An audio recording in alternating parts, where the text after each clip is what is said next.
Hello friends, welcome to my channel Ekdam Easy, and this is lesson 14. In this lesson I have brought you present continuous tense, okay, part 2. और इस present continuous tense के दूसरे हिस्से में मैं आपके लिए लाया हूँ special rules. Now what is this special rules? तो ये स्पेशल रूल्स ही आपको हेल्प करेंगे कॉमन इरर बनाने में, ठीक है।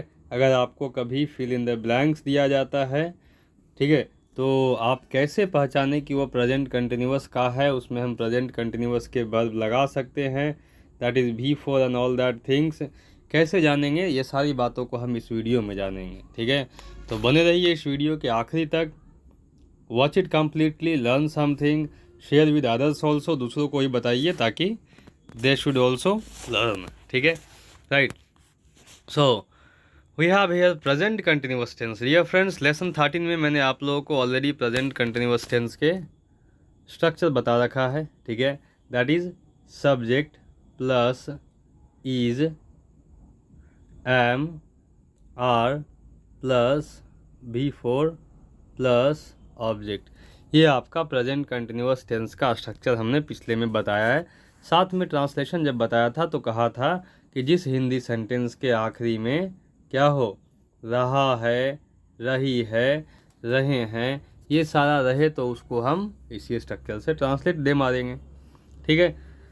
This is what you have to do. Now coming to this, कि अगर आपको कभी मौका मिल जाए कॉमन इरर से भिड़ने का, फिल इन द ब्लैंक्स में प्रेजेंट कंटिन्यूअस के वर्ब भरने का, ठीक है, या टेंस के वर्ब भरने का, तो आप उस स्थिति में क्या करेंगे, हालात को कैसे संभालेंगे।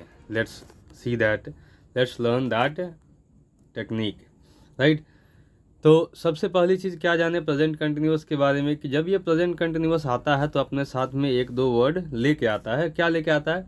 If the sentence has now, कि अगर सेंटेंस के में कहीं भी आगे या पीछे लगा हो नाउ, अभी अभी, प्रेजेंटली, सेम मीनिंग है करीब करीब, instantly, at this moment, eight this time, currently, still, nowadays, these days, इनमें से कोई भी लगा हो सेंटेंस के आगे या पीछे, तो चांसेस बहुत ज़्यादा बनेंगे कि जो सेंटेंस अधूरा दिया गया है वो प्रेजेंट कंटिन्यूअस टेंस का ही होगा, ठीक है। आप इस बात को ध्यान रखें, आप इन सारे वर्ड्स को ध्यान रखें। Now, presently, instantly, at this moment, eight this time, currently, still, nowadays, these days, ठीक है। अब देखिए कैसे ये प्रेजेंट कंटिन्यूअस टेंस में आता है। लिखा है शी, ब्रैकेट में एक वर्ब दिया है कम, इंस्टेंटली, ठीक है। तो क्या करेंगे, इंस्टेंटली आपने देखा, अभी आपको इसको टेंस पता करना है सबसे पहले, उसके बाद में इसको बैलेंस करेंगे तो इंस्टेंटली दिख गया, इंस्टेंटली यहाँ पे है, और ये इंस्टेंटली बता रहा है कि प्रेजेंट कंटिन्यूअस का वर्ब अब लगाना होगा, ठीक है। तो हमने इसको देख लिया, शी का इंस्टेंटली, तो करेंगे शी, तो यहाँ पे रह जाएगा पूरा का पूरा। और जब प्रेजेंट कंटिन्यूअस की बात आती है तो हमको पता है subject plus is am are plus V four plus object होता है। सब्जेक्ट तो हमको दे दिया है, अब रह गया सब्जेक्ट के बगल में इज एम आर, जो हम खुद डिसाइड करेंगे, ठीक है। क्योंकि ये सब्जेक्ट है, सब्जेक्ट के बगल में इज एम आर और सब्जेक्ट शी है, तो ऑब्वियस सी बात है इज लगेगा, ठीक है। और वर्ब यहाँ पे दिया गया है, तो वर्ब जो है V1 दिया गया है, V4 लगाएंगे, तो शी इज़, यहाँ पे हमें लिखना होगा शी इज़ कमिंग, ठीक है, राइट। अब यहाँ ऑब्जेक्ट तो है नहीं, ये अदर वर्ड है, तो आप इंस्टेंटली को छाप दीजिए यहाँ पे, she is coming instantly, the sentence is correct and complete. Moving ahead, लिखा है अगला ही राइट नाउ, ठीक है, राइट। अभी यहाँ पे नाउ लगा हुआ है, फिर वही काम, प्रेजेंट कंटिन्यूअस का वर्ब लगाइए, सब्जेक्ट आपको मिल गया है। अब जब सब्जेक्ट मिल गया है तो इसके साथ इज एम आर लगाएंगे, ही इज़, ठीक है। अब राइट का वर्ब आपका मेन वर्ब वही है, तो ही इज़ राइटिंग यहाँ पे लिख देंगे, ठीक है। और ये आपका हो जाएगा present continuous tense, he is writing now, वह अब लिख रहा है, राइट।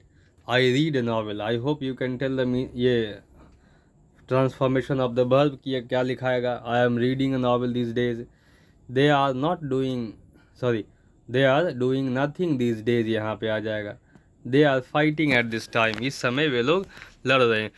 तो अगर आपको जानना हो कि भाई इन सब में V4 प्लस EJMR कैसे आया, तो इनके बाद वाले में देख लीजिए, दीज डेज, नाउ, इंस्टेंटली और प्रेजेंट टेंस का ये सारा लक्षण है। ठीक है, हम अगले में आते हैं। और अगला जो क्या कहता है, बहुत अच्छी बात कहता है कि the sentence coming after an imperative sentence, कि जो सेंटेंस या जो क्लाउज इम्परेटिव सेंटेंस के बाद आएगा जनरली वो प्रेजेंट कंटिन्यूअस का ही होता है। अब रह गया कि इम्परेटिव सेंटेंस क्या होता है, तो आई वुड सजेस्ट यू कि आप टाइप्स ऑफ सेंटेंस पढ़िए, परहैप्स उसके तीसरे हिस्से में आपको मिल जाएगा। ठीक है, इम्परेटिव सेंटेंस होगा, और नहीं तो एक शॉर्ट में जान लीजिए कि वैसा सेंटेंस जो किसी को ऑर्डर देने के काम आता हो, रिक्वेस्ट करने के काम आता हो। ठीक है, ऐसे ऐसे कामों में आता हो तो उसको हम इम्परेटिव सेंटेंस बोलते हैं। ठीक है, तो ये क्या कहता है कि अगर इम्परेटिव सेंटेंस के बाद कोई सेंटेंस आता हो जनरली वो प्रेजेंट कंटिन्यूअस टेंस का होगा। Now let's see the example. चलिए अब इसके एग्जाम्पल देखते हैं। ठीक है, एग्जाम्पल में पहली बात लिखा है डोंट डिस्टर्ब मी। ठीक है, राइट, तो ये जो डोंट डिस्टर्ब मी लिखा है ये है इम्पेरेटिव सेंटेंस। ठीक है, अब ये इम्पेरेटिव सेंटेंस है तो ऊपर में हमने बताया कि इम्पेरेटिव के बाद आने वाला अगला सेंटेंस जो होगा वो क्या होगा भाई, तो प्रेजेंट कंटिन्यूअस टेंस का होगा। उसमें प्रेजेंट कंटिन्यूअस टेंस का वर्ब लगाएंगे। तो लिखा है don't disturb me, I watch an interesting movie. तो हम क्या करेंगे, जैसे ऊपर वाले में किया, लिखेंगे I am watching an interesting movie, don't disturb me. घर में बोलते हैं कि आप टीवी देख रहे हो, कोई बुलाने आ गया, कहा है चलो बुला रहे हैं, तो आप कहते हैं कि नहीं जाएंगे, डिस्टर्ब मत करो, अभी हम टीवी देख रहे हैं, अभी एक बहुत अच्छा इंटरेस्टिंग मूवी देख रहे हैं। तो अभी मैं एक मूवी देख रहा हूँ, इसमें जुड़ता है, या मैं एक मूवी देख रहा हूँ, डिस्टर्ब मत करो। कंटिन्यूअस का ये होता है go and give him the money, he is waiting at the door, that will be there, ये लिखा जाएगा यहाँ पे। Please wait, she is coming, किसी को बोलते रुको वो आ रही है। ठीक है, तो यहाँ पे आप जो पहला हिस्सा है ये इम्परेटिव है, दूसरा हिस्सा कंटिन्यूअस हो जाएगा। अगला है डोंट वरी, चिंता मत करो। ठीक है, I am staying with you, मैं तुम्हारे साथ रुक रहा हूँ। Speak aloud, we are not listening to you, negative में कहा ऊंचा बोलो, हम आपकी नहीं सुन पा रहे हैं। राइट, स्टॉप हिम, कहा रोको उसे, ही इज़ गोइंग, वह जा रहा है। तो पहला हिस्सा इम्पेरेटिव और दूसरा हिस्सा कंटिन्यूअस। आगे बढ़ते हैं, थोड़ा सा और बाकी है।